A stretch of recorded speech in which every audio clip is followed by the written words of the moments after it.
To psykiatrisk center i Rønne en helt ny teknik i brug.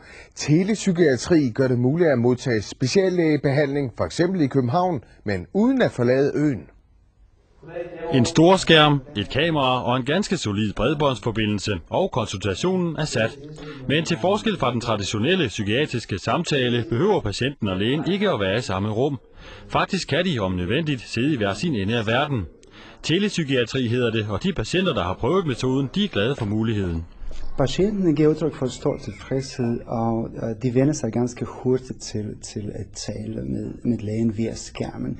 De har endda mulighed at slukke for lægen, når de bliver trætte af vedkommende. Goddag. Goddag derovre. Ja.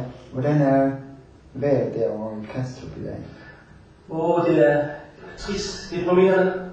Davar Mutic er den eneste ekspert i landet, hvad angår telepsykiatri. Han er netop i gang med et 3-årigt projekt, der skal afprøve telepsykiatrien i Danmark. Og det er især yderområder som Bornholm, der kan drage nytte af teknikken.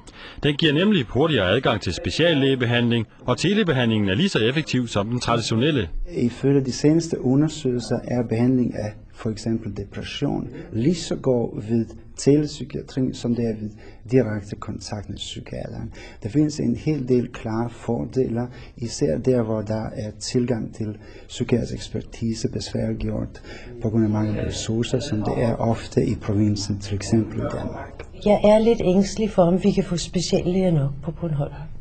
Og så er det utrolig vigtigt, at man i hvert fald får en mulighed for at finde ud af, hvem kan vi trække på i en overgangsperiode, hvor vi måske ikke har nok, der ved nok. Fordi de bornholmske borgere skal have en ordentlig psykiatrisk service, så det er oplagt. Så derfor tænker jeg også, at det kan det også bruges til. Udover at lette adgangen til speciallæger for bornholmerne, så er der også en ganske særlig patientgruppe, som helt sikkert vil glæde sig over telepsykiatrien. Nogle gange kan vi have patienter, der er så bange for at rejse. Mange lider jo af en form for social fobi. Og det at skulle tage over med færge eller fly, det blokerer næsten for, at de får behandling for deres måske lidt sjældne lidelse. Der kan vi sige, at vi har et alternativ. Udover Bornholm er telepsykiatrien i brug i Odense. Det er planen, at op til 8 kommuner eller psykiatriske afdelinger skal deltage i det 3-årige projekt med telepsykiatri. Nu skal vi fra hovedet ned